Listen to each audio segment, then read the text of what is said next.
Assalamualaikum warahmatullahi wabarakatuh. Halo, apa kabar pemirsa PAL TV dimanapun berada. Kembali lagi bersama kami di program Jaksa Menyapa, sebuah program dari Kejaksaan Tinggi Sumatera Selatan berkolaborasi dengan PAL TV. Memang punya kita ini upaya untuk mendekatkan diri kejaksaan kepada masyarakat dan juga memberikan edukasi hukum kepada seluruh pemirsa PAL TV dimanapun berada. Hari ini bersama aku, Hage Kaindi. Dan saya Severa Manda, demi menuju kejaksaan yang berintegritas dan juga berprestasi. Setuju sekali, luar biasa. Dan hari ini sesuai tema kita sih, yaitu upaya efektif intelijen dalam pemilu dan penegakan hukum, khusus pada kasus korupsi Kejari Palembang.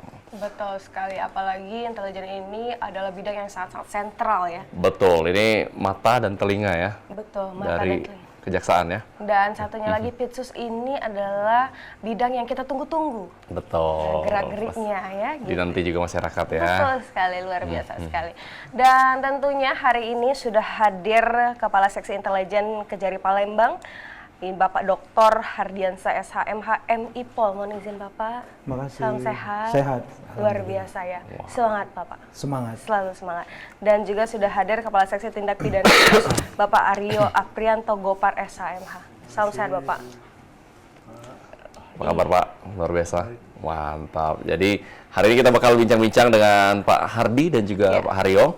Dan pastinya seperti biasa sebelum kita masuk ke tema, ada pepatah mengatakan tak kenal maka tak sayang. Oh. Nah, jadi kita kenalan dulu supaya. Pepatah dari mana itu? Itu dari zaman nenek moyang, Pak. Iya. Kecuali hukum ya. Kalau hukum seperti Pak Kajari bilang, dikenal tapi jauhi. Nah, kalau sama orang dikenal habis itu disayang.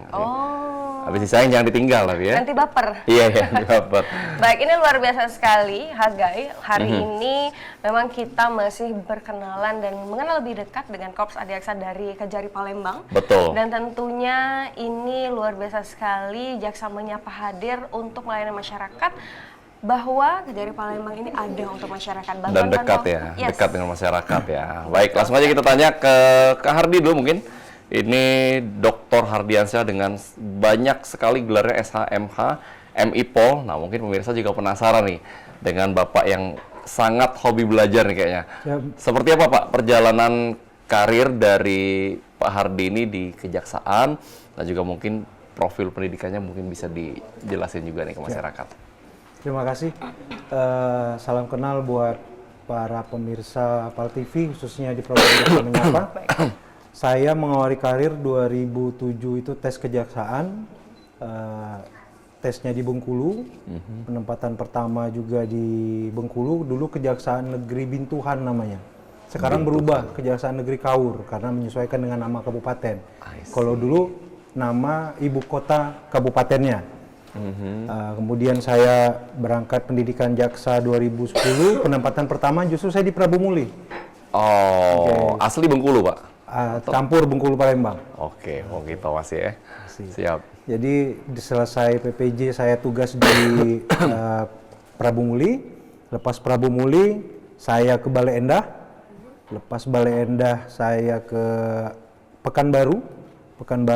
Kemudian saya meniti karir struktural eselon 4 saya jadi Kasih Intel Tanjung Balai Asahan. Kemudian pindahkan lagi di Brebes. Dari Brebes tetap Kasih Intel lagi. Pas pemilu itu, kemudian lepas pemilu saya pindah ke Kejari Kota Bandung. Setelah itu saya ke Timur Indonesia, ke Manokwari. Dari Manokwari pindah lagi ke sini. Pindah lagi ke Palembang. Luar biasa, perjalanan panjang dari tahun 2007. Berarti udah berapa tahun nih? 17 tahun ya kurang lebih ya Pak Hardi ya. Nah, Pak Hardi ini kalau pendidikannya tidak diragukan lagi sampai S3. Betul, S3. Kalau kita D3 Pak, duduk tuh? diam di kantin. Oh. Itu bukan pendidikan ya, itu makan namanya ya. Nah, ini mungkin juga bisa diceritain Pak Hardi. Dari Bengkulu, Prabu Muli sampai ke paling timur Indonesia, ada nggak pengalaman-pengalaman yang paling berkesan, tak terlupakan selama berkarir di Kejaksaan keliling ini? Pengalaman yang paling menyenangkan di Kejaksaan itu ya karena kelilingnya. Jadi kita bisa tahu budaya, adat, masyarakat, bahkan bahasanya. Sampai di beberapa tempat tugas itu saya lumayan menguasai bahasa daerahnya. Contohnya nih Pak? Jadi contoh saya tugas di Brebes, jadi bisa bahasa Jawa, bisa bahasa Ngapak, kemudian kita ke timur bisa logat dan sedikit bahasa masyarakat Papuanya. Jadi keragaman Indonesia itu dengan tour of duty yang kita laksanakan justru malah menambah semangat kita. Oh, Indonesia ini kaya dengan segala macam suku, budaya, adat, bahasa yang justru itu menyenangkan bagi perjalanan tugas dan dinas kita. Wow, itulah salah satu keuntungan kalau seandainya berkarir di Jaksa nih ya. Betul. Jadi mendapatkan sesuatu yang tidak bisa dinilai dengan materi nih Asi ya. Betul sekali. Luar biasa. Kalau Pak Hardi itu keliling Indonesia sebagai jaksa, kalau Hagai keliling Indonesia sebagai spirit travel, Pak. Ya namanya ngais kan Oh, ya, iya. demi anak dan istri ya. Betul sekali. Ini luar biasa sekali. Dan tentunya kalau tadi kita mengenal dengan Kasintel dari Kejari Palembang, Bapak Hardi, dan juga kita akan mengenal nih sebelahnya Kasih Tindak Pidana Khusus ini. Yap. Ini Kak Aryo Aprianto Gopar SHMH. Boleh dong Kak, kita diajak kilas balik terlebih dahulu dari mulai awal karir dan sampai sekarang di Kasipitsus Kejari Baik, Palembang. saya berawal karir itu 2010, ikut tes CPNS, kemudian penempatan pertama di Aceh, di Nagan Raya. Setelah itu pindah ke Banyuasin, dari Banyuasin dipercaya pimpinan menjadi ajudan. Ajudan kebetulan waktu itu 3 Kajati yang saya layani. Setelah itu saya diangkat jadi Kasubag Protokol. Setelah jadi Kasubag Protokol, saya ikut pendidikan jaksa. Kemudian saya bertempat dinas di Oki.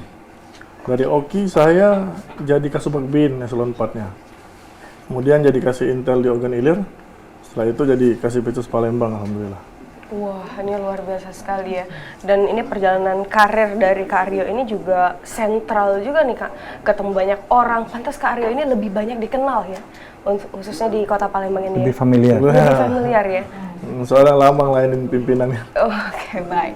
Ini luar biasa sekali. Dan tentunya ini tema kita hari ini Kak, upaya efektif intelijen dalam pemilu dan penegakan hukum khusus pada kasus korupsi Kejari Palembang. Karena memang kita melihat di triwulan pertama kita sudah melaksanakan pileg dan juga kita sudah melaksanakan pilpres. Di bulan 9 nanti kita akan menghadapi pilkada. Betul. Nah, mungkin dari Kak Hardi terlebih dahulu nih, gimana sih kolaborasi sejauh ini dari pileg kemarin di awal tahun dan hingga sekarang sampai kita mau menghadapi pilkada? Oke. Seperti tadi yang disampaikan bahwasanya intelijen itu bukan hanya pusat data dan informasi, tapi juga mata telinga pimpinan. Jadi memang kita dituntut harus banyak tahu. Makanya konsepsinya adalah bukan hanya masalah pergaulan, tapi juga bagaimana kita bisa mendapatkan informasi yang valid untuk kita sampaikan ke pimpinan. Kemudian yang kedua yang perlu dipahami adalah intelijen itu adalah seksi yang berfungsi untuk mensupport bidang-bidang lain, tidak hanya Pitsus. Di Kejaksaan itu ada pembinaan, datun, pidum, ada satu yang masih baru tapi mempunyai peran besar bagi Kejaksaan dalam PNBP, yaitu Kasih PB3R. Nah, seksi-seksi ini yang kemudian menjadi bagian dari intelijen untuk kami jaga baik marwahnya, baik pelaksanaan tugasnya, suksesinya dalam melaksanakan tupoksi maupun dalam konteks AGHT, ancaman gangguan yang akan menghambat dalam proses kegiatan masing-masing bidang. Nah, terkait masalah pemilu, alhamdulillah sampai saat ini Palembang masih kondusif, para pimpinan kita juga masih terus berkolaborasi dan bersinergi dalam menata dan menjaga Kota Palembang ini menjadi kondusif dan sampai dengan tadi proses pilkada, karena kan kontestasi yang berat itu sebenarnya di pilkadanya. Karena unsur kedaerahan dan pertarungannya mungkin akan lebih panas.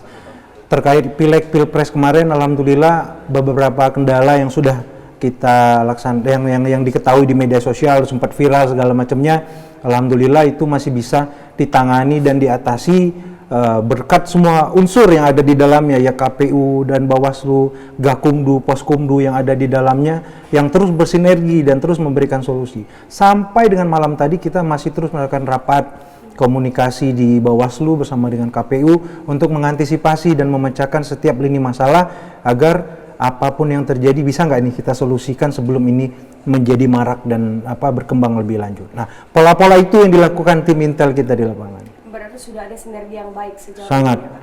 Nah, kalau ngomongin tentang tadi kakak sempat mention bahwa 2024 ini bisa kita bilang adalah tahun yang spicy. Ya. Tentunya banyak sekali indikasi-indikasi, Benar. mungkin itu yang benar adanya ataupun hoax. Itu pasti intelijen yang meminimalisir itu semua. Siap. Nah, apakah sejauh ini sudah ada tendensius atau mungkin cawe-cawe atau indikasi yang sudah ada dan ada tendensius di sana? Gimana, Kak? Oke. Yang perlu disampaikan adalah intelijen itu adalah unsur di kejaksaan yang fungsinya adalah melaksanakan apa yang menjadi perintah dan arahan pimpinan. Sejauh ini apa yang disampaikan tadi oleh Asih adalah hal-hal yang sifatnya informasi, tapi mengenai apakah itu menjadi konsumsi data dan fakta yang harus kita sampaikan belum mengarah ke sana.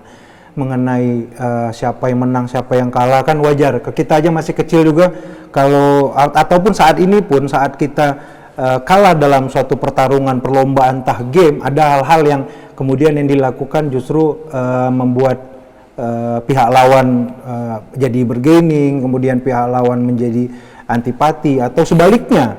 Apabila itu terjadi juga di pihak lawan yang kemudian menang, akan terjadi juga sebaliknya seperti itu. Nah, hal-hal itu yang menjadikan kita harus melihat, jangan tergiring pada unsur opini, tapi kita harus melihat runutan masalahnya, objektivitas masalahnya dengan validitas data yang disampaikan. Karena Intel itu tidak bisa mencerna suatu informasi yang masuk tanpa kita menganalisa. Tadi konteksnya adalah berapa derajat kebenaran yang harus kita sampaikan kepada pimpinan sebagai user kita untuk kita berikan informasi. Wow, luar biasa ya memang Intel ini benar-benar menjadi penyokong bagi setiap bidang-bidang yang lain juga ini, apalagi terkhusus pada pimpinan. Nah, kita mungkin beralih ke kasih tindak pidana khusus Kak Aryo. Sebelum kita tanya hal-hal lain, mungkin bisa di-remind lagi ke masyarakat mengenai tusinya terlebih dahulu nih dari tindak pidana khusus. Bidang tindak pidana khusus kejaksaan ini khususnya dalam tindak pidana korupsi, penyidikan tindak pidana korupsi, kemudian saat ini penyidikan tindak pidana perekonomian negara yang sedang digodok sama pimpinan terkait aturan pelaksanaannya. Mudah-mudahan segera akan ada muncul aturan pelaksanaan untuk terkait tindak pidana perekonomian negara. Kemudian kami juga dalam penuntutan, seluruh penuntutan dari Mabes Polri, Kejaksaan Agung, Kejaksaan Tinggi itu kembali ke Kejaksaan Negeri Palembang. Jadi bersidangnya di Kejaksaan Negeri Palembang, kita yang melakukan pembuktian, kemudian terkait tindak pidana pajak juga seperti itu melalui penyidik PPNS pajak dan penyidik bea cukai juga. Baik, nah di tahun 2023 nih Pak, kan ada berita yang mengatakan bahwa Kejari Palembang terkhusus Pitsus ini telah menyelamatkan uang negara senilai 9,6 M. Iya. Nah, senilai itu. Nah, kita mungkin boleh disampaikan ke masyarakat ini kasus apa aja, kira-kira apakah satu kasus atau lebih, dan apakah memang sudah puas dengan hasilnya? Ya, kembali lagi terkait itu tadi penuntutan. Penuntutan itu kan dominus litisnya kan di kejaksaan. Kemudian semua bermuara penuntut umum itu ada di kejaksaan. Jadi perkara dari Mabes Polri, perkara dari Kejaksaan Agung itu kembali dari Kejaksaan Negeri Palembang, semua itu muncullah jadi pengembalian kerugian negara sekitar 9,6 miliar itu. Kalau boleh tahu kasus apa aja Pak? Itu kasus PDPDE, kemudian kasus Masjid Raya, dan beberapa perkara lainnya dari Mabes Polri. Wah, ini luar biasa sekali dan itu sudah terselesaikan ya? Sudah. Dan apakah ada kasus yang sekarang lagi melakukan penyelidikan? Saat ini triwulan pertama kami melakukan penyelidikan dari intelijen, memberikan informasi ada 4 lead, beberapa dari intelijen dan 7 penyidikan. Kemudian pengembalian kerugian keuangan negaranya triwulan pertama ini sekitar 2 miliar lebih. Wow. Awal yang baik di triwulan pertama di tahun 2024. Kita akan bercerita lebih lanjut lagi, tentunya jangan kemana-mana, tetaplah bersama kami di Jaksa Menyapa.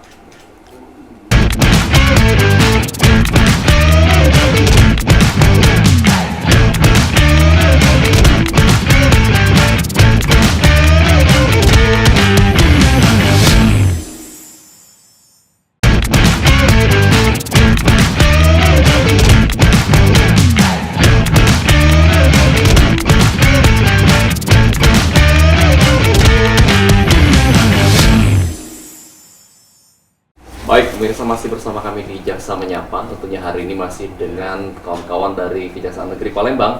Dan di sesi ini kita sudah bersama dengan Kasih Intel dan juga Kasih Pitsus dari Kejari Palembang.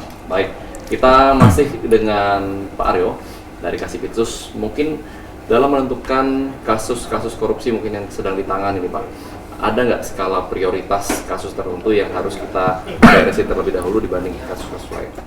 Ada prioritas saat ini pimpinan kami dari kejaksaan juga prioritasnya yang bersentuhan langsung dengan masyarakat, seperti itu di bidang pekerjaan umum, kesehatan maupun pendidikan. Jadi bisa memberikan efek jera kepada pelaku, kemudian masyarakat terlayani dengan baik. Baik, nah tadi di triwulan pertama telah menyelamatkan uang negara lagi sebesar 2,1 lebih. 2,1 miliar Pak ya. Itu dari kasus apa kalau boleh tahu? 2 miliar itu dari uang pengganti, salah satu terpidana tindak pidana korupsi PT BDE, yang 100 lebih itu uang titipan saat ini masih bersidang. Perkara tindak pidana korupsi itu SMA 19 kalau nggak salah. Wow, dari sekolahan ya. Sekolah. Baik, jadi memang ini korupsi ini bukan cuma terjadi di dinas-dinas atau pemerintahan ASI, bahkan sampai ke sekolahan pun juga Betul. ada juga ya, luar biasa. Oh, ini luar biasa. Di rumah tangga pun suka ada korupsi. Oh iya, pelakunya? Pelakunya saya. Oh, iya, iya, Saya iya, disuruh iya. oleh ibu saya belanja, saya beliin seperempatnya, uangnya sisanya saya ambil. Itu yang tidak boleh dilakukan, karena semua itu bermula dari hal kecil. Oh, baik. Itu luar biasa. Nah, dan tentunya ini masih kita ngobrolin tentang upaya efektif intelijen dalam pemilu dan penegakan hukum khusus pada kasus korupsi Kejari Palembang. Nah, kalau tadi Kasintel sempat mention bahwa kita ini adalah mata dan telinga, lutut dan kaki. Bukan. Itu lagu ya. Head shoulder, Bisa bergerak ya. masing-masing. Baik, nah apakah sudah ada informasi terkait sengketa politik yang ada di Pileg kemarin ataupun mungkin selama persiapan pilkada ini berlangsung? Ke Kak Aryo. Informasi terkait tindak pidana korupsi. Tindak korupsi pada saat Pileg ini kami diperintah pimpinan untuk tidak melakukan penyelidikan maupun penyidikan kepada caleg-caleg yang sudah ada di dalam DPT.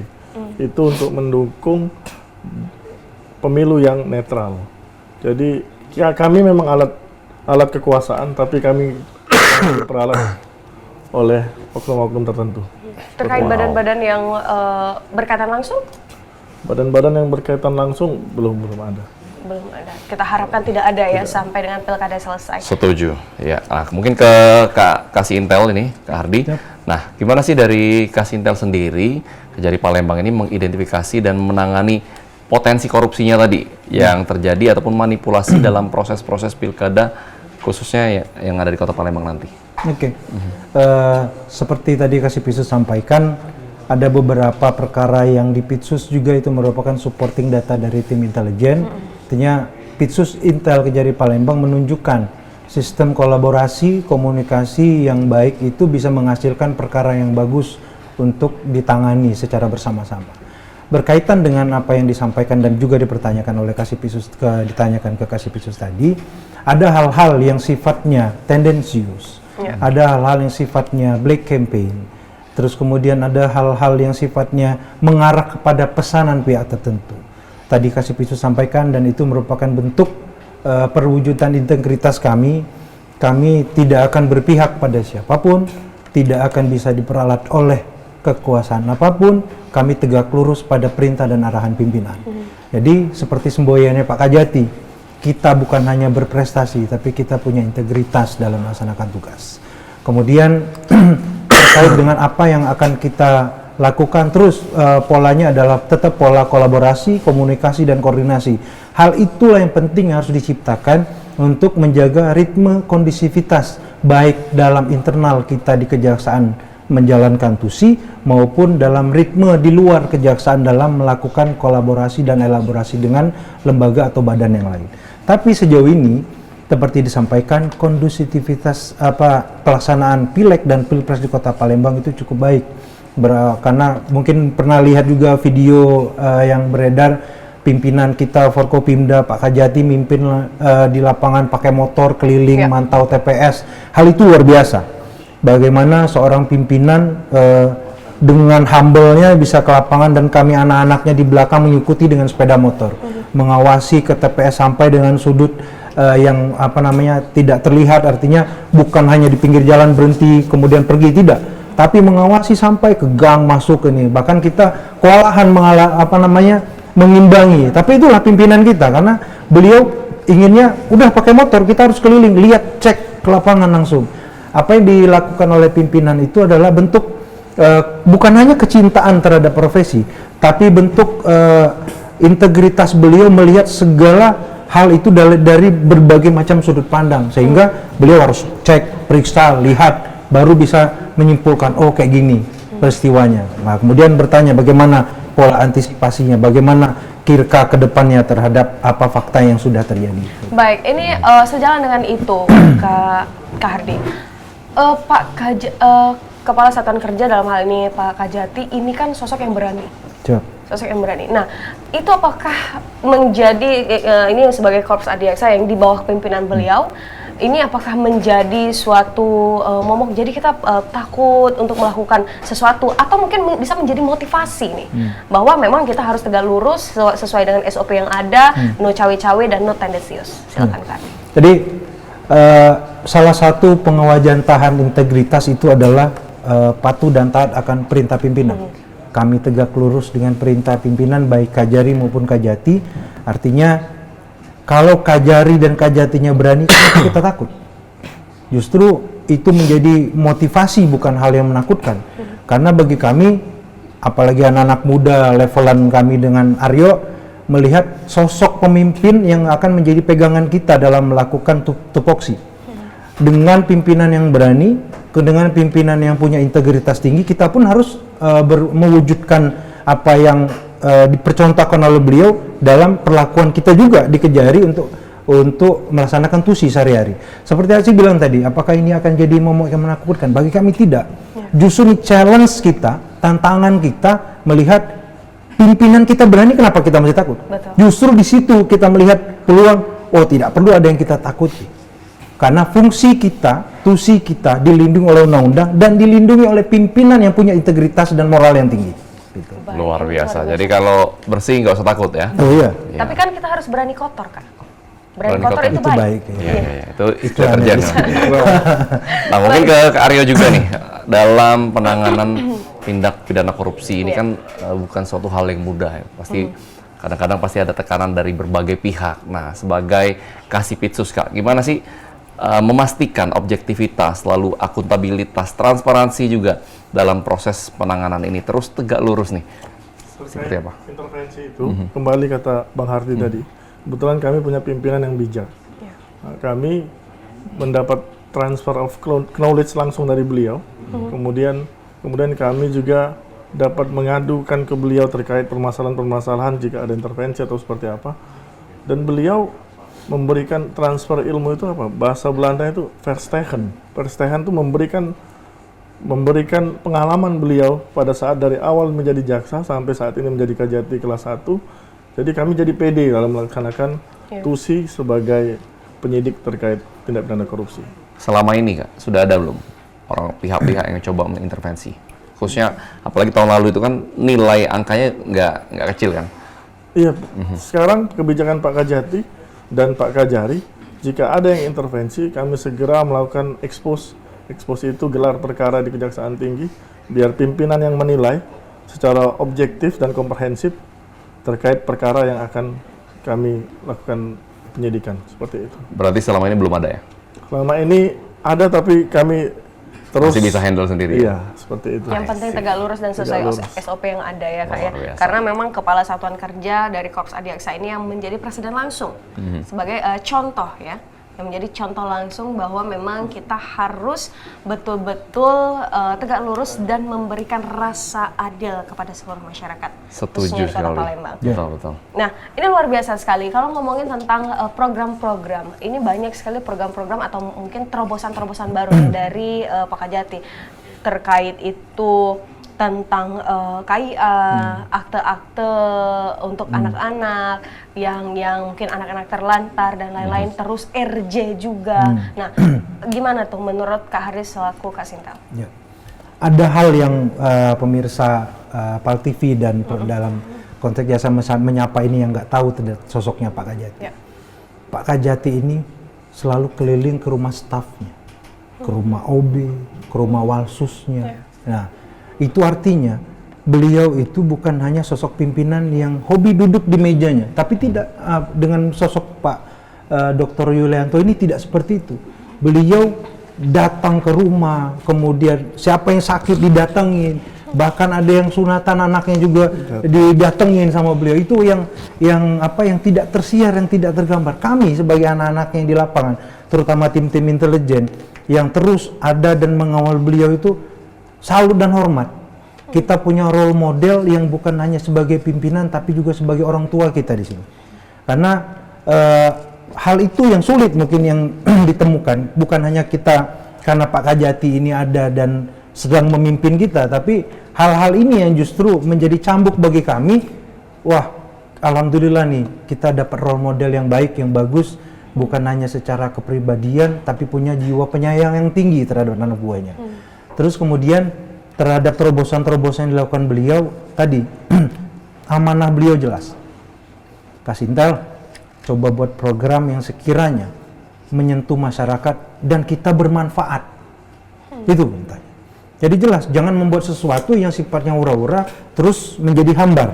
Tapi bagi beliau, bagaimana kita hadir dapat memberikan manfaat bagi Sumatera Selatan. Kami dengan Aryo khususnya bisa menjadi bagian dari masyarakat Kota Palembang, bukan hanya prevensi penegakan hukum dalam tipikor, tapi juga pelayanan umum yang sifatnya bisa memberikan kontribusi bagi masyarakat. Contoh tadi, kita pernah kolaborasi dan sekarang masih berkolaborasi dengan PAL TV dalam program Iwa Podcast, dan itu hampir serupa dengan ini. Bagaimana kita memberikan manfaat penerangan hukum, bukan hanya itu, pelayanan publik, ada keluh kesah yang masuk ke dalam PTSP atau dalam komen kita. ASI pernah menjadi salah satu pembawa acaranya, yang itu justru memberikan informasi kepada masyarakat.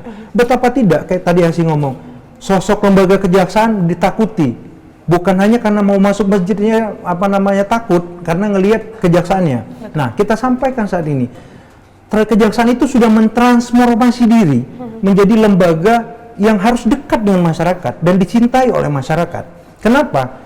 Kita hadir bukan hanya melaksanakan tupoksi, tapi ada fungsi-fungsi pelayanan yang ada di dalamnya yang justru masyarakat harus tahu dan harus dekat dengan kejaksaan. Contoh, Datun punya pelayanan hukum, kemudian BB punya pelayanan antar barang bukti gratis.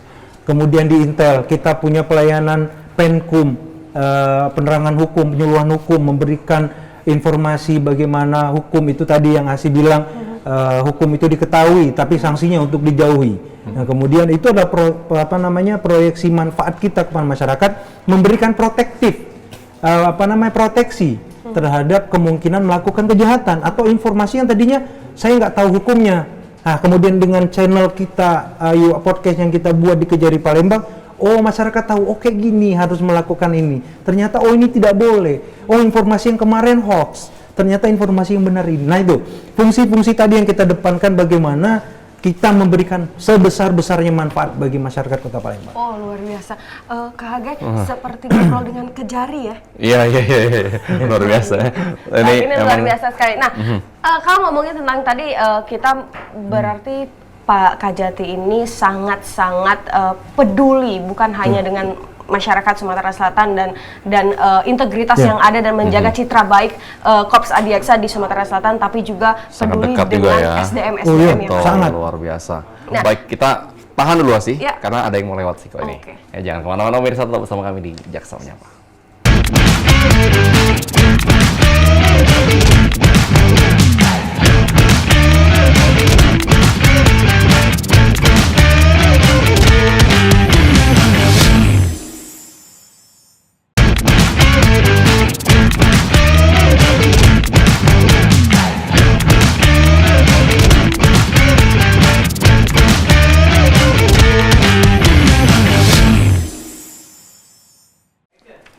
kasih masih bersama kami pemirsa di Jaksa Menyapa. Kami masih bersama dengan Kasintel dan juga Kasipitsus dari Kejari Palembang.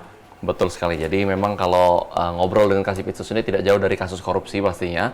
Dan seperti kita tahu, yang namanya korupsi ini sepertinya nggak ada habisnya ya, Asia. Setiap tahun itu pasti seperti sudah membudaya nih. Nah, mungkin dari pihak kejaksaan sendiri, Kak, apakah ada salah satu upaya-upaya pencegahan terkait dengan korupsi ini sendiri? Apakah ada program-program khusus Kalau yang dilakukan? di tindak pidana khusus, bidang tindak pidana khusus nggak ada. Cuma namun kami melakukan penegakan hukum itu, setelah dilakukan penegakan hukum, biasanya nanti kami perbaiki sistemnya. Nah, dari penegakan hukum yang kami lakukan, itu nanti bidang intelijen maupun bidang datun akan memperbaiki sistem yang kurang baik ini, seperti itu.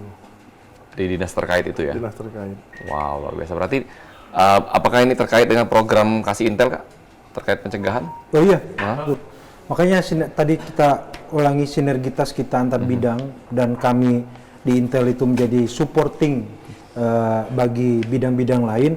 Tadi Aryo sampaikan, biasanya kita komunikasi itu TikTok langsung lewat handphone kan, menyampaikan kalau keadaannya seperti ini kita harus berbuat seperti apa. Contoh, oh ini harus diapipkan, oh ini harus kita panggil, kita komunikasikan, atau kemudian dah kita bikin penerangan hukum dengan dinas, kayak kemarin kita bikin penerangan hukum dengan camat-camat di kota Palembang. Upaya tadi juga sinergitas dan pola preventif kita dalam menanggulangi beberapa AGHT menjelang Pilpres kemarin dengan pilkada, dengan Pileg.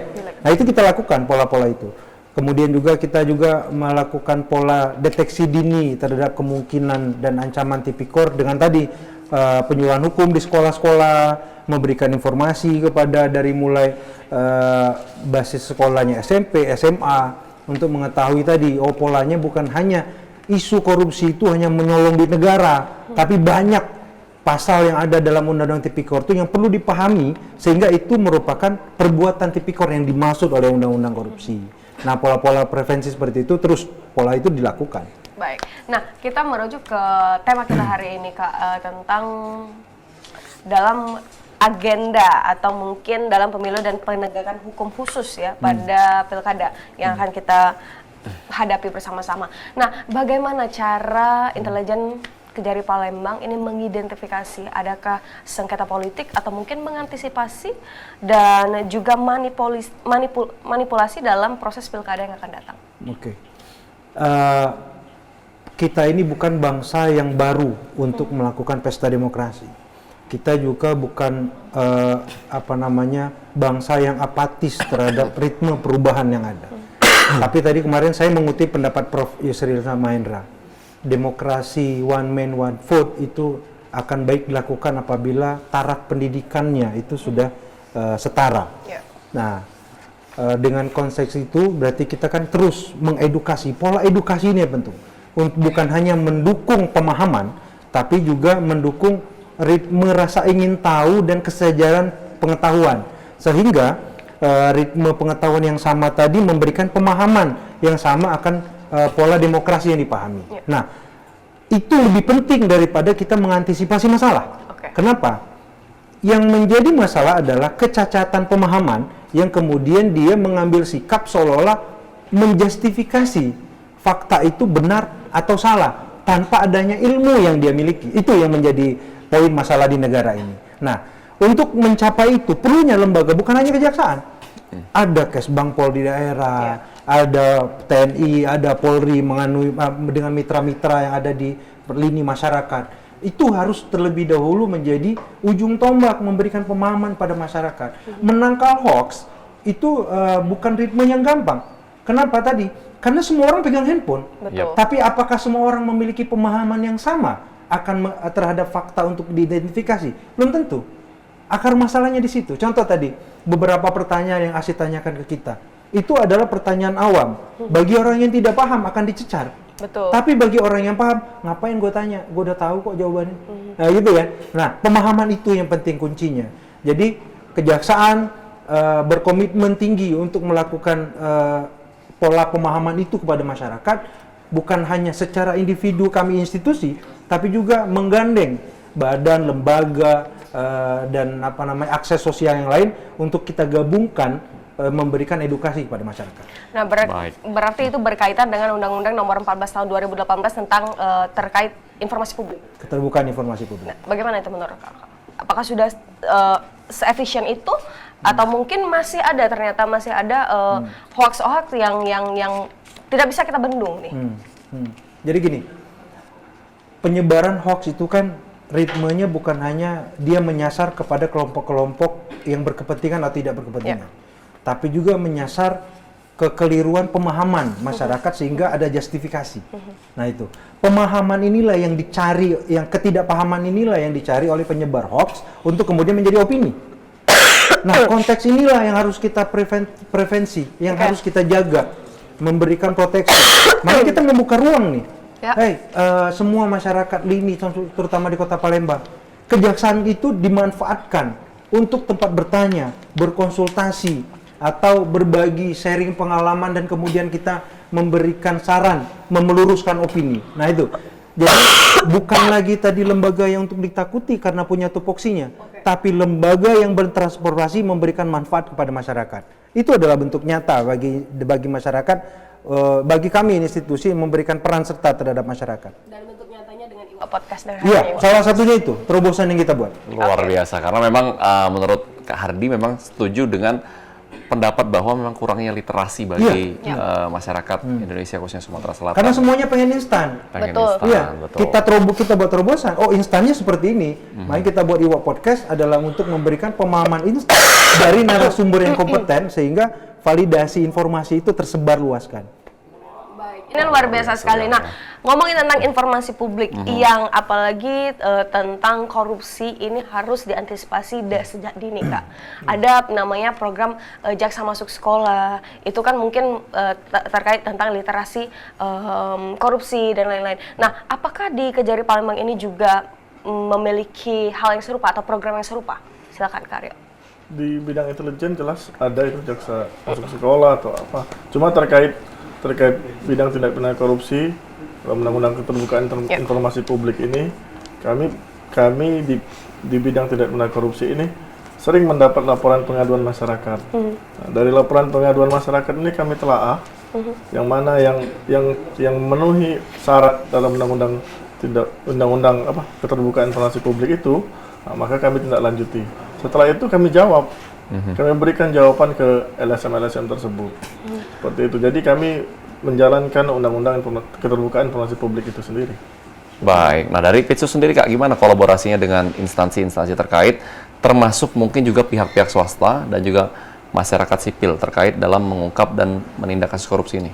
Kalau dengan instansi terkait atau penyidik baik itu penyidik Dirjen Pajak, penyidik Cukai maupun penyidik Polri, kami memiliki satu visi bahwa perkara ini betul atau tidak ini merupakan memenuhi unsur tindak pidana yang dimaksud, seperti itu. Jadi kami bersama-sama membangun konstruksi hukumnya, karena bermuara semuanya di penuntutan. Itu tadi kejaksaan ini merupakan dominus litis, pemilik perkara. Perkara itu jaksa yang menilai melalui KUHP itu 184 tadi, alat bukti. Nah, jika itu terpenuhi unsur-unsurnya, cukup alat bukti kita buktikan di persidangan, kemudian diputus sama hakim. Baik, nah mungkin pemirsa juga pengen tahu bahwa kalau kita ngomongin korupsi kan seringkali kita identik dengan KPK nih, Kak. Nah, apakah memiliki tugas dan fungsi yang sama atau memang berkolaborasi atau punya kewenangan masing-masing nih dalam mengungkap atau menindak kasus korupsi dengan Kasipitsus? Ya, KPK itu lembaga ad hoc yang dibentuk melalui undang-undang karena korupsi ini dianggap pada saat itu lembaga-lembaga termasuk kejaksaan ini tidak optimal dalam melaksanakan tugas. Nah, namun sekarang sudah kita bisa lihat bersama, kejaksaan merupakan lembaga yang penegak hukum yang sangat terpercaya oleh masyarakat. Dari perkara-perkara yang dibuktikan oleh Kejaksaan Agung maupun dari kejaksaan-kejaksaan di daerah. Nah, oke, tadi sempat terhenti, Hagai. Tadi kan Kak Aryo sempat mention bahwa caleg atau mungkin yang tersangka yang masih berkontestasi di politik ini divakum terlebih dahulu, diberhentikan terlebih dahulu kasusnya. Itu sampai kapan, Kak? Akan dilakukan proses lanjutan? Saat ini kebetulan Pak Kasih Intel menjadi ketua tim penyelidikan ada perkara satu. Nah, kami sudah mulai memanggil caleg yang sudah melakukan kontestasi dalam pileg. Kami sudah boleh memanggil seperti itu. Oh, jadi setelah pemilihan? Setelah pemilihan.